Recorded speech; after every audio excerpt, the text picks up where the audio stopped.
Hello everybody, welcome to today's video. आज का video है India's deep ocean mission. So India का deep ocean mission क्या है समझते हैं। Now India's deep ocean mission is basically to explore the sea bed. हमको sea beds को एक्सप्लोर करना है और वहाँ जो भी मिनरल्स हैं जो which can be exploited. For example we have polymetallic nodules.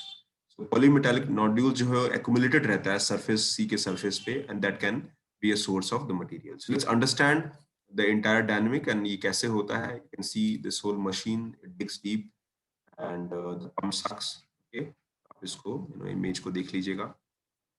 Now, India would soon launch an ambitious deep ocean mission that envisages to explore mineral energy and marine diversity.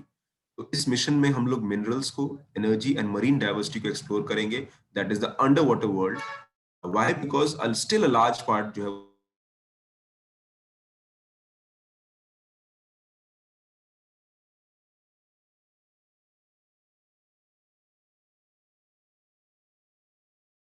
Explore करता है, वैसी यहाँ पर ministry of earth sciences है। The under water robotics and manned submersibles are key component. आप submersibles use करेंगे and अंडर water रोबोटिक्स यूज करेंगे, एंड उनका ऑब्जेक्टिव होगा कि हम लोग कैसे भी लिविंग और non living water mineral energy को हम एक्सट्रैक्ट करें फ्रॉम द सी बेड।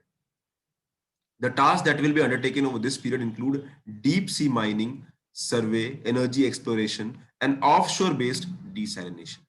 यानी हम लोग डीप सी माइनिंग करेंगे, सी का सरफेस का मैपिंग करेंगे, that is surveying, energy exploration which means किस एरिया में क्या कौन कौन सा एनर्जी मिल सकता है, एंड ऑफशोर बेस्ड डिसैलिनेशन, यानी हम डिसैलिनेट करके हम वाटर को यूज कर सकते हैं। Now the technologies are funded under an umbrella scheme of the government. ये umbrella scheme है जिसका नाम है ओ smart.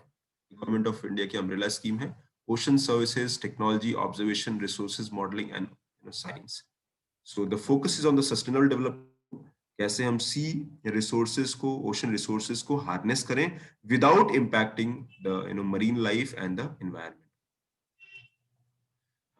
One of the biggest challenges and aspect important is mining PMN.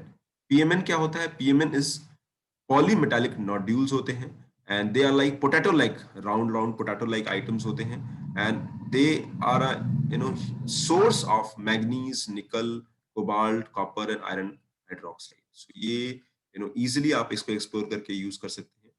They lie scattered on the Indian Ocean floor. ये आपका जो polymetallic nodules है वो पत्थर की तरह पूरे उस ओशन फ्लोर पे होते हैं, एंड छोटा साइज होता है from few millimetres to centimetres. They can be extracted and can be used in electronic devices, smartphones, batteries and even solar panels. So इनका current electronic and electrical items में बहुत importance है, and that can be used even in the solar panels. Now question उठता है कि ये team mine कहां से करेगी? Let's go little in the background. एक बॉडी है जिसका नाम है इंटरनेशनल सी बेड अथॉरिटी, और ये जो इंटरनेशनल सी बेड अथॉरिटी है वो एक इंटरनेशनल लॉ है, UNCLOS, United Nation convention of law on seas, UNCLOS. और ये अलॉट करते हैं एरिया जो आप डीप सी माइनिंग करना चाहते हैं। जिस एरिया से आप माइनिंग करोगे तो यूनक्लॉस आपको अलॉट करेगी। India was the first country to receive the status of pioneer investor. India को ये स्टेटस मिला था, और यूनक्लॉस ने हमें 1.5 लाख स्क्वायर किलोमीटर दिया in the central Indian ocean basin.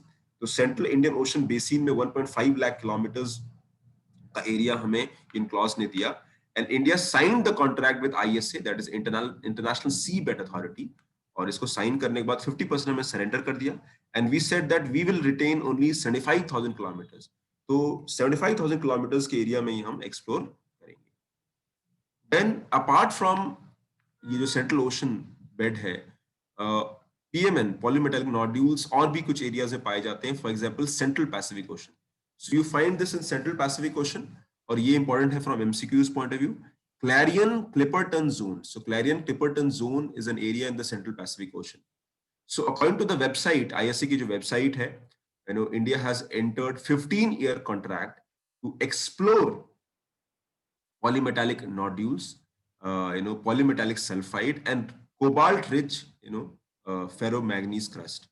Okay, and पहले 29 contractors साथ इन्होंने किया, and now 5 more years तक extend कर दिया गया है. Okay, so there are other countries also to mine, the deep sea, and apart from that और भी एरियाज है सेंट्रल पैसिफिक ओशन में जो आइडेंटिफाई किए हैं।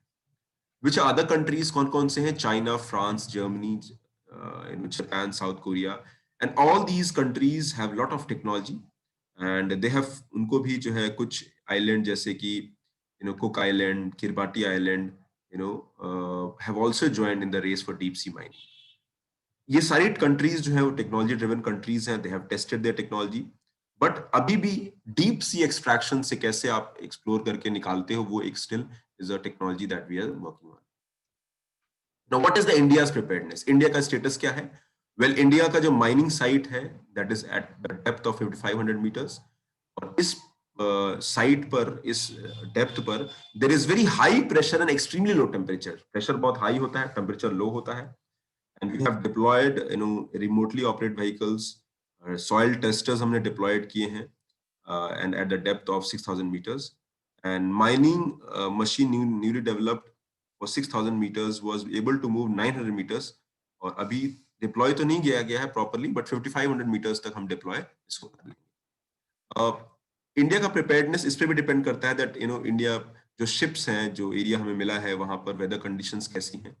So weather conditions and availability of ships also play very important role. और भी test conduct हो जा रहे हैं ताकि वी नीड टू अंडरस्टैंड कि हम कैसे इन नोड्यूल्स को, जो पॉलीमेटालिक नोड्यूल्स हैं, कैसे उनको सरफेस पे लेके आए। Can we use mechanical cable, electrical cable, और इसके लिए जो भी टेक्नोलॉजी की रिक्वायरमेंट होगी वो हम डेवलप कर रहे हैं। Question comes in that when you play with the nature, यानी आप एक एग्जिस्टिंग नेचुरल सी बेड को आप एक्सप्लोर करने की बात कर रहे हो, so there are certain challenges and concern. तो पहला चैलेंज ये है that it is a area जहां पे बहुत हाई प्रेशर है and extremely low temperature, oxygen reach नहीं है, सनलाइट एंड ऑक्सीजन ऑलमोस्ट ना के बराबर है, and here it is a challenge. Now when you go and explore, explore करना अलग चीज है, but when you start mining, that is still a area that needs to be studied. So deep sea ocean biodiversity और ecology का understanding अभी भी उतना नहीं है, we still have a challenge, and उसका लॉन्ग टर्म इम्पैक्ट एनवायरमेंटल क्या होगा, we don't know. So we still have to work and find out what is the impact on environment at the in the deep sea guidance, and हमें guidelines भी उसके accordingly frame करना होगा। Now guidelines तो बन गए हैं, but exploration कैसे होना है उसके बारे में अभी work करने की आवश्यकता है, and we are still discussing with International Seabed Authority. Environmentalist है जो environment का concern, का ये कहना है that sediments को अगर आप disturb करेंगे, that will disturb the entire ocean, and upper ocean layers में भी disturbance create हो। उसका एक और कंसर्न उनका मानना है that noise and light pollution होगा व्हीकल्स या फिर शिप्स या जो मशीनरी हम यूज कर रहे हैं, रोवर्स यूज करेंगे, माइनिंग व्हीकल्स यूज करेंगे, ऑयल स्पिल होने के चांसेस हैं, तो उससे भी मरीन इकोलॉजी को डैमेज होने का बहुत बड़ा एक चैलेंज हो सकता है। जो लेटेस्ट एस्टिमेट है इंटरनेशनल सीबेड अथॉरिटी का, उनका मानना है that it will be commercially viable if we are able to extract more than 3 million tons every year. हम 3 मिलियन टन जब मिनिमम एक्सट्रैक्ट करेंगे तभी ये वायबल होगा। और we need to study more to understand that हम कैसे इस टेक्नोलॉजी को रैंप अप करें और कैसे एफिशिएंटली यूज करें। So that is about India's deep ocean mission. So that is all for today. Thank you very much. God bless you.